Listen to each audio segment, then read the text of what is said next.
अगर आपको कमर दर्द की तकलीफ है और ये दर्द आपकी टांग के पिछले हिस्से से होता हुआ नीचे पांव तक चला गया है। दर्द के साथ हो सकता है कि आपकी टांग सुन्न भी हो रही हो या उसमें सुइयां भी चुभती हुई महसूस हो रही हो। ये दर्द एक टांग में हो रहा हो या दोनों टांगें मुतासिर हो रही हो तो बहुत मुमकिन है नाजरीन कि आपको शैटिका यानी इरकोनिसा हो गया है। इस बीमारी को हल्का ना लें। अगर इसे समझा नहीं गया, ख्याल नहीं रखा गया तो न सिर्फ ये आपको कुर्सी पर बिठा सकती है बल्कि बिस्तर पर लिटा भी सकती है। मैं हूं डॉक्टर अली हसन, न्यूरोलॉजिस्ट। इस बीमारी को जानने के लिए देखते रहिए। अस्सलाम वालेकुम। मेरी सिंसियर एडवाइस होगी उन तमाम लोगों के लिए जो या तो खुद इस मर्ज का शिकार हैं या उनका कोई अपना, कि खुदारा इस बीमारी को जाने समझें, क्योंकि सिर्फ कम इल्मी की वजह से ही इस बीमारी ने बहुत सारे लोगों की जिंदगी को मुश्किल बना दिया है। हम इस वीडियो में इरकोनिसा के 5 पहलुओं का जायजा लेंगे। ये क्यों होता है और क्या वजूहात हैं, एमआरआई करवाना क्यों जरूरी है, क्या क्या और कौन कौन से इलाज हैं जिनसे इरकोनिसा को फायदा हो सकता है, वो कौन से लोग हैं जिनको कमर में इंजेक्शन की जरूरत है या जिनको सर्जरी की जरूरत होती है। नाज़रीन, इसमें हम आपको 5 वर्जिशें भी करके बताएंगे जो अगर आपको फिजियोथेरापिस्ट की सहूलत नहीं है तो वो आप घर में खुद भी करके अपने बेहतर इलाज कर सकते हैं। आगे बढ़ने से पहले मैं बहुत ज़रूरी समझता हूं कि आप अपनी रीढ़ की हड्डी को थोड़ा सा जान लें। हमारी पीठ में गर्दन से लेकर नीचे तक तकरीबन 24 छोटी छोटी हड्डियां मिलकर एक कॉलम बनाती हैं। हर 2 हड्डियों के बीच में एक नरम हड्डी होती है जिसे डिस्क कहते हैं। इसे मत भूलिएगा, क्योंकि अक्सर इरकोनिसा के मरीजों में यही डिस्क ही होती है जो स्लिप होकर पीछे चली जाती है, जहां वो नर्व यानी नसों पर दबाव डालती है, जिसकी वजह से पहले कमर में दर्द होता है और वहां से वो दर्द टांग में पिछली तरफ आ जाता है। अगर एक तरफ नस दबे तो एक टांग, और अगर दोनों तरफ की नसें दबे तो दोनों टांगों में तकलीफ होती है। वैसे तो इरकोनिसा या शैटिका कई वजूहात की बिना पर हो सकता है, लेकिन मैं यहां सिर्फ एक सबब पर बात करूंगा जो कि 90% मरीजों में इरकोनिसा करवाता है, और वो है डिस्क, जो कि अपनी जगह से स्लिप होकर पीछे चली जाती है और उसे डिस्क हर्निएशन कहते हैं। मैं आपको 4 वजूहात बताता हूं जिसकी वजह से ये डिस्क स्लिप होकर पीछे चली जाती है, जहां उसने जाके नस को दबाना है। इसे जरूर समझें, क्योंकि आपकी ये नॉलेज, आपका ये इल्म आपको अपनी बीमारी को न सिर्फ बेहतर तरीके से समझने में मदद करेगा बल्कि ये इलाज में भी हेल्प करेगा। पहला सबब, अगर आप कोई वजनी चीज उठाते हैं या किसी वजन वाली चीज को धक्का देते हैं, जिम में वर्जिश करने वाले जवान, घर में काम करने वाली औरतें या मजदूर तबका, इन लोगों में अक्सर इरकोनिसा इसी सबब से होता है। दूसरा सबब, अगर आप मोटे हैं, आपका वजन ज्यादा होना या मोटा होना, इसकी वजह से रीढ़ की हड्डी का जो निचला हिस्सा होता है इस पर आम लोगों के मुकाबले में ज्यादा दबाव होता है, जिसकी वजह से ये डिस्क जो है स्लिप हो सकती है। तीसरा सबब, जिस्म के निचले हिस्से में अगर झटका आ जाए, कैसे? मसलन खेलकूद के दौरान, स्लिप होकर गिरने से या हादसा होने की सूरत में। नाज़रीन, इन असबाब के अलावा वो लोग जिनकी उम्र 30 से 40 साल या उससे ज्यादा है, उनकी डिस्क उम्र बढ़ने के साथ साथ खुश्क होना शुरू हो जाती है, जिसकी वजह से उसके अंदर से लचक खत्म हो जाती है और वो बहुत आराम से जो है स्लिप होकर पीछे चली जाती है। अब बात करते हैं कि कौन सा टेस्ट करवाने चाहिए। तो नाज़रीन, अक्सर लोगों को डॉक्टर हजरात, खुसूसन ऑर्थोपेडिक सर्जन जिसे हम हड्डियों का डॉक्टर कहते हैं, वो कमर का एक्सरे करवाते हैं। मैं आपकी आगाही के लिए यह अर्ज कर दूं कि एक्सरे से हमें कोई ऐसी मालूमात नहीं मिलती जिनकी बुनियाद पर हम कोई अहम फैसला कर सकें। हमने वो डिस्क जो स्लिप हो गई है और वो नस जो दब गई है, दोनों चीजों को दरअसल देखना होता है, और ये दोनों चीजें एक्सरे में नजर ही नहीं आती। इसलिए याद रखिएगा, अगर आपको शैटिका यानी इरकोनिसा है तो एमआरआई लंबोसेक्रल स्पाइन ही इसका बेस्ट टेस्ट होता है, जो कि हमारे तमाम सवालों का जवाब देता है। इसलिए अगर डॉक्टर आपको एक्सरे करवाने का कहें तो आप उनसे रिक्वेस्ट करें कि प्लीज एमआरआई हमें लिख कर दें ताकि हमें ज़्यादा इंफॉर्मेशन मिल सके। अच्छा, एक मज़े की बात, एक्सरे देखने के बाद अक्सर डॉक्टर मरीजों को कहते हैं कि आपकी नस दब गई है। मुझे तो आज तक ये समझ नहीं आया कि जब एक चीज़ एक्सरे में नज़र ही नहीं आ रही तो डॉक्टर हजरात ये कैसे कह रहे हैं। हाँ, आपकी कमर में जो दर्द है और वो आपकी टांग में जा रहा है, इस इंफॉर्मेशन से ये हमारा क्लिनिकली हमें अंदाज़ा हो जाता है कि आपकी नस दब रही है। इसमें एक्सरे का क्या कमाल है। एमआरआई के अलावा नाजरीन एक और टेस्ट भी है जिसे हम एनसीएस और ईएमजी कहते हैं, जिसमें नसों को करंट देखकर और मसल्स में सुई डालकर चेक किया जाता है। ये टेस्ट हर मरीज में नहीं कराया जाता है, बल्कि कुछ मखसूस मरीज हैं जिनके अंदर कुछ इंडिकेशंस होती हैं। मसलन अगर किसी को हमें ऑपरेशन के बारे में सोच रहे हैं तो उनके अंदर ये टेस्ट करवाया जाता है। आइए अब बात करते हैं इलाज की। इसे बहुत तवज्जो से सुनिएगा और समझिएगा। देखिए, इलाज के कोई भी मरीज जब हमारे पास शैटिका के साथ आता है तो हमारे पास इलाज के 3 लेवल्स होते हैं। पहला लेवल तो वो है जो कि जिसका इस्तेमाल हम 80% मरीजों में करते हैं, और ये वो आम तरीके हैं जिससे तकरीबन 80% मरीजों का हम इलाज करते हैं। उसमें हमें उन्हें दवाइयाँ देनी पड़ती हैं, कुछ ज़रूरी परहेज़ या एहतियात बताने पड़ते हैं, बेल्ट का इस्तेमाल इसमें शामिल है, कमर की सिकाई और फिजियोथेरापी। जबकि दूसरे लेवल पे हम मरीजों को, जो कि तकरीबन 10 से 20% मरीज ही होती हैं, उनको हम कहते हैं कि आपको कमर में इंजेक्शन लगवाने की ज़रूरत पड़ सकती है, और सिर्फ 5 से 10% मरीज ही ऐसे होते हैं जिनको ऑपरेशन की ज़रूरत पड़ती है। तो आए पहले फर्स्ट लेवल की बात करते हैं, जिसमें वो तरीके हैं जिनको हम 80% मरीजों को ऑफर करते हैं। उनमें पहला है दवाइयों से इलाज। इनमें 3 तरह की नाज़रीन दवाइयाँ दी जाती हैं, इसको समझिएगा। और ये फैसला आपका न्यूरोलॉजिस्ट, आपका न्यूरोसर्जन या स्पाइनल सर्जन करता है कि आपको कौन सी दवाइयाँ देनी। इनमें कुछ पेन किलर्स होते हैं जिससे आपके दर्द में कमी वाक़ई होती है, बल्कि कुछ दवाइयाँ ऐसी होती हैं जो कि आपके सुन्न हो जाने या जलने या सुइयाँ चुभने या नस के दबाव की वजह से जो दर्द होता है, जिसे हम न्यूरोजेनिक पेन कहते हैं, उसमें फ़ायदा देती हैं। इसके अलावा मसल्स को रिलैक्स करने वाली कुछ दवाइयाँ हैं जिसको हम मसल रिलैक्सेंट कहते हैं। कुछ मरीज नाजरीन ऐसे भी हैं जिनमें, खुसूसन वो मरीज जिनमें शदीद दर्द होता है, शदीद तकलीफ होती है, उनमें हम स्टीरॉयड का इस्तेमाल करते हैं, और ये इस्तेमाल 5 से 7 दिन के लिए होता है। ये हम गोलियों की शक्ल में भी देते हैं, या अगर बहुत ज़रूरत हो तो इंजेक्शन की शक्ल में भी। लेकिन याद रखिएगा नाजरीन कि दवाइयों का इस्तेमाल अपने डॉक्टर के मशवरे से करना ही बेहतर होगा, क्योंकि इनमें से बाज़ दवाइयाँ ऐसी हैं जो गुर्दों को नुकसान पहुँचाती हैं, और बाज़ दवाइयाँ मैदे और हड्डियों के लिए भी नुकसानदेह साबित हो सकती हैं। दूसरा इसमें जो तरीका है वो है क्या एहतियातें करनी है, जिसको हम कहते हैं ना परहेज़ करना है। देखिए, एक बात तो समझ लें कि इसमें किसी खाने पीने का परहेज़ नहीं है। हाँ, हम जिस्मानी परहेज बताते हैं। उनमें क्या है? उनमें यह है कि एक, आपने ज़्यादा वज़न नहीं उठाना, और दूसरा, आपने अपने जिस्म को आगे की तरफ ज़्यादा नहीं झुकाना। अगर इनमें से कोई एक या दोनों का ख्याल न रखा जाए तो इसकी वजह से वो डिस्क जो आपकी पहले ही अपनी जगह छोड़ के पीछे चली गई है, वो मज़ीद पीछे स्लिप हो जाएगी, जिसकी वजह से नस पे ज़्यादा दबाव बढ़ेगा और आपकी तकलीफ़ में ज़्यादा इजाफा हो सकता है। हमारे यहाँ नाजरीन, क्योंकि अक्सर लोग अल्हम्दुलिल्लाह नमाज पढ़ते हैं, तो उनके लिए मेरी ये हिदायत होगी कि या तो वो कुर्सी पर नमाज पढ़ें और वहाँ पर रुकू और सिजदा हल्का करें। अच्छा, कुछ डॉक्टर हजरात खड़े होकर नमाज पढ़ने से मना करते हैं, मैं नहीं करता। उसमें क्या है कि उसका एक तरीका है। उसमें यह है कि अगर आप खड़े होकर नमाज पढ़ना चाहते हैं तो आप जो है दिखाए हुए तरीके के हिसाब से रुकू को आप हल्का करेंगे और सजदा आप ज़मीन पर नॉर्मल तरीके से कर सकते हैं। और दूसरी एहतियात यह है कि अगर आपको कोई चीज़ ज़मीन से उठानी है तो उसका भी एक ख़ास तरीका है। उसको झुक कर ना उठाएं, बल्कि उसको उठाने के लिए पहले आप बैठ जाएं और उसके बाद उठाएं। इस तरह से आपकी डिस्क जो है उसके ऊपर दबाव ज़्यादा नहीं पड़ेगा और आपकी तकलीफ़ में इजाफा नहीं होगा।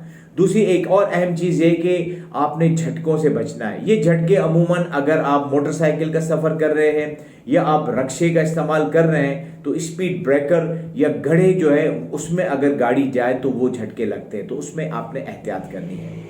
तीसरी चीज़ बेल्ट का इस्तेमाल। देखिए, ये जो बेल्ट का है ये कुछ लोगों को फायदा देती है। बेल्ट कोई हतमी इलाज नहीं है कि आपने बेल्ट इस्तेमाल किया और आप ठीक हो गए, नहीं। कुछ लोग ये भी कहते हैं कि डॉक्टर साहब हम बेल्ट इस्तेमाल करते हो तकलीफ में इजाफा हो जाता है, तो हम उनको कहते हैं कि अगर दर्द हो तो फिर आप बेल्ट इस्तेमाल ना करें।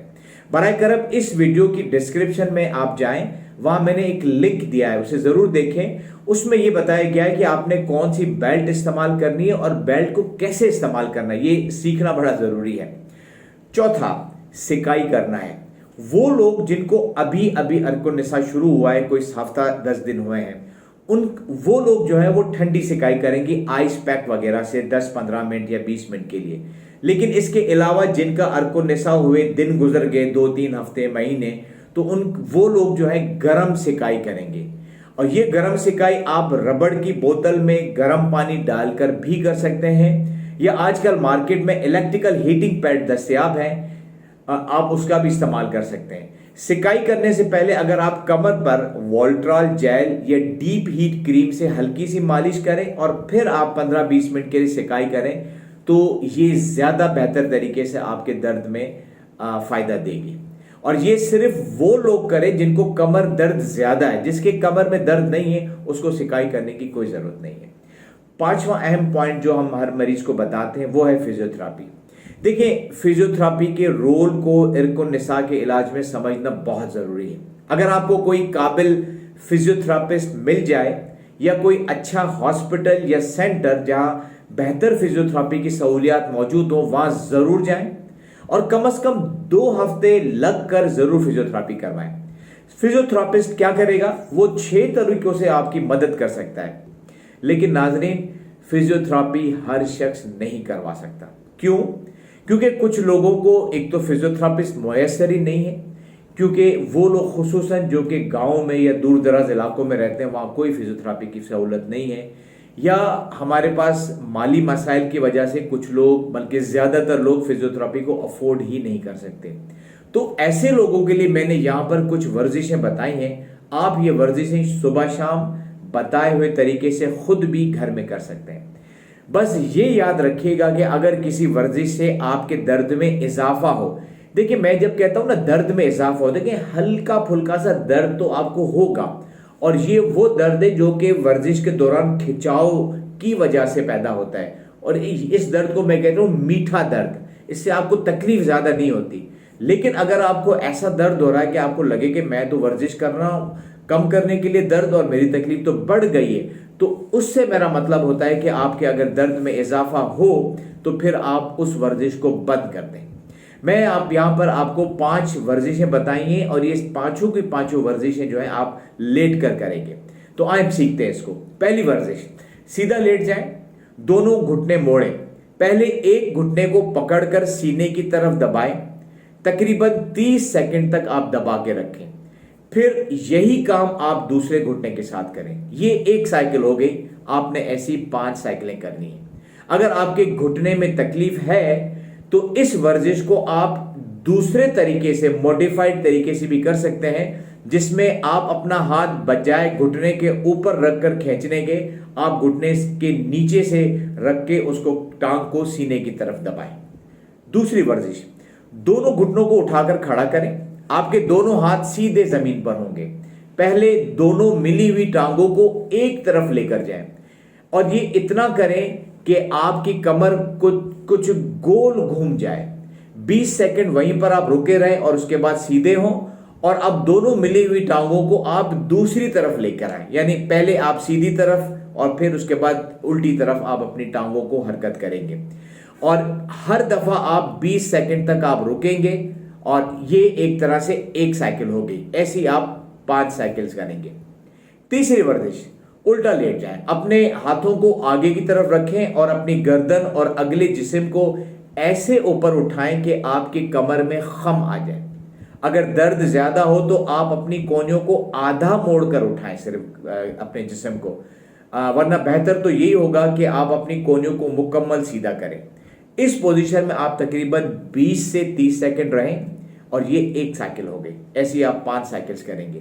इस वर्जिश को अगर आपको लेट कर करने में दुश्वारी हो तो इसे आप खड़े होकर भी कर सकते हैं। इसमें आप दोनों हाथ अपनी कमर के निचले हिस्से में रखकर पीछे की तरफ झुक जाएं।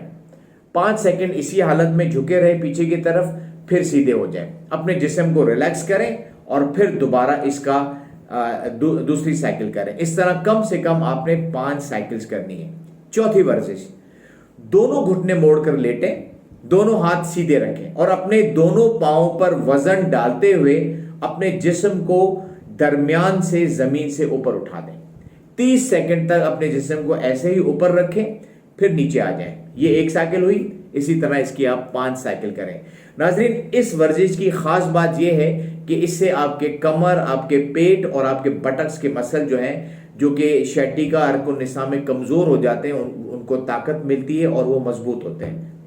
5वीं वर्जिश, दोनों घुटनों को मोड़कर उठाकर रखें, फिर एक टांग को दिखाए हुए तरीके से दूसरी टांग पर मोड़कर रखें और दोनों हाथों को घुटने के नीचे ले जाएं और पकड़कर टांग को सीने की तरफ दबाएं और 30 सेकंड तक आप उसको दबाकर रखें। फिर यही अमल आप दूसरी टांग के साथ भी करें। ये 1 साइकिल होगी, आपने ऐसी 5 साइकिल्स करनी। इलाज के दूसरे और तीसरे लेवल, जिसे एपिड्यूरल इंजेक्शन और सर्जरी मैंने कहा था, उस पर बात करने से पहले मैं आपको 4 बहुत ज़रूरी बातें समझाना चाहूँगा जो कि हमारे माशरे में अमूमन लोग जो है अरकुन निसा वाले मरीजों को कहते हैं कि ये करें। उनमें पहली बात क्या है कि ज़मीन या तख्त पर सोना चाहिए। देखिए, मैंने अपनी प्रैक्टिस में बहुत कम मरीजों को देखा है जिन्हें फ़ायदा हुआ हो। अक्सर मरीज तो शिकायत ही करते रहते हैं कि डॉक्टर साहब, हमारा कमर दर्द ज़मीन पर या तख्त पर लेटने से बढ़ जाता है। मैं अपने मरीजों को यह मशवरा देता हूं कि आप अपने जिस्म की आवाज़ को सुनें। अगर आप फोम पर सोएं, चारपाई पर सोएं, गद्दे या तख्त पर सोएं, जहां पर भी आपको लगे कि आपका दर्द कम हुआ है, वो बिस्तर आपके लिए है। दूसरी अहम बात, लोग अपनी मालूमात की बुनियाद पर या एडवर्टाइजमेंट की बुनियाद पर या लोगों के मशवरे पर ऑर्थो मैट्रेस खरीदना शुरू कर देते हैं। नाजरीन, ये 20-30 हज़ार और ज़्यादा 50-55 हज़ार तक का एक मैट्रेस आता है, लेकिन सवाल ये है कि क्या ये कोई इलाज है? बात वहीं आके रुक जाती है कि कुछ लोगों को इससे फ़ायदा होता है, कुछ को नहीं।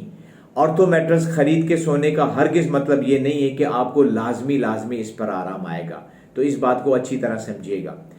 तीसरी बात, कुछ लोगों को मशवरा दिया जाता है कि आप फला जगह पर जाएं, वहां पर एक साहब हैं जो कि आपको सुई के जरिए या ब्लेड से कट लगाकर टांग में खून निकालेंगे और उससे आप बिल्कुल ठीक हो जाएंगे। मैं हरगिज आपको मशवरा नहीं दूंगा कि ये आप स्टार्ट करें।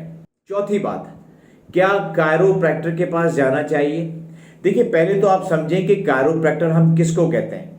टेक्निकली कायरोप्रैक्टर वो क्वालिफाइड लोग होते हैं जिनके पास ट्रेनिंग होती है, जिनके पास लाइसेंस होता है। किस चीज़ का? वो इस चीज़ का कि वो जोड़ों के ऊपर, अगर हम कमर की बात करते हैं तो कमर में एक मखसूस तरीके से मैनिपुलेट करके, मखसूस तरीके से झटका देके आपकी डिस्क को अपनी जगह पर बिठाते हैं। अगर आपके पास, आपके आसपास कोई क्वालिफाइड, कोई तजुर्बेकार ऐसा शख्स है जिसके बारे में आपने सुना हुआ हो और अच्छी राय भी रखते हो, तो आप उनको दिखा सकते हैं। मैं बिल्कुल रेकमेंड करूंगा। लेकिन याद रखिएगा कि कायरोप्रैक्टर्स के पास जाना सिर्फ एक दिन की कहानी नहीं है, आपको मल्टीपल सेशंस लेने पड़ते हैं उनके पास। और अब नाजरीन बात करते हैं कमर में इंजेक्शन यानी एपिड्यूरल स्टेरॉयड इंजेक्शन की। ये इंजेक्शन उन मरीजों को दिया जाता है जिनको ऊपर दिए गए इकदामात और दवाइयों से कोई फर्क नहीं पड़ा। ये इंजेक्शन या तो पेन कंसल्टेंट्स होते हैं, वो अथोराइज्ड होते हैं इस इंजेक्शन को देने के लिए, या फिर स्पाइनल सर्जन। इसे डायरेक्ट भी लगाया जा सकता है और एक्सरे मशीन की मदद से भी, जिसे फ्लोरोस्कोपी कहते हैं। जहां तक सर्जरी का ताल्लुक है तो याद रखिए, हर शख्स को सर्जरी करवाने की जरूरत नहीं होती। अगर आपके अंदर 3 मसाइल हैं तो फिर आप सर्जरी के बारे में सोच सकते हैं, आपका डॉक्टर आपको गाइड कर सकता है। उनमें से पहला तो यह है कि अगर आपके पट्ठों में कमजोरी आ गई है, मसलन अगर आपको एड़ी और पंजे पर चलाया जाए और आप देखें कि आप एड़ी पर भी नहीं चल सकते, पंजे पे भी नहीं चल सकते, या इनमें से किसी एक हालत में नहीं चल सकती है, तो इसका मतलब है कि आपके पट्ठों में कमज़ोरी आ गई है, तो इसके लिए इलाज किया जा सकता है, सर्जरी की जा सकती है।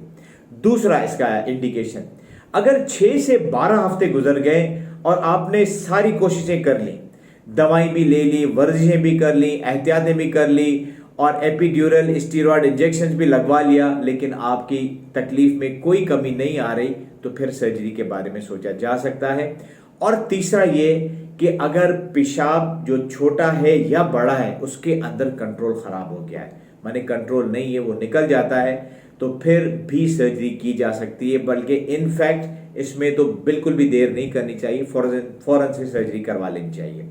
इसके साथ ही हम इस टॉपिक को यहीं पर ख़त्म करते हैं। इस टॉपिक से मुतालिक अगर कोई सवाल हो तो आप कमेंट बॉक्स में ज़रूर पूछें। आप अपने प्यारों का और अपने इस चैनल का ख्याल रखें। अल्लाह हाफिज़।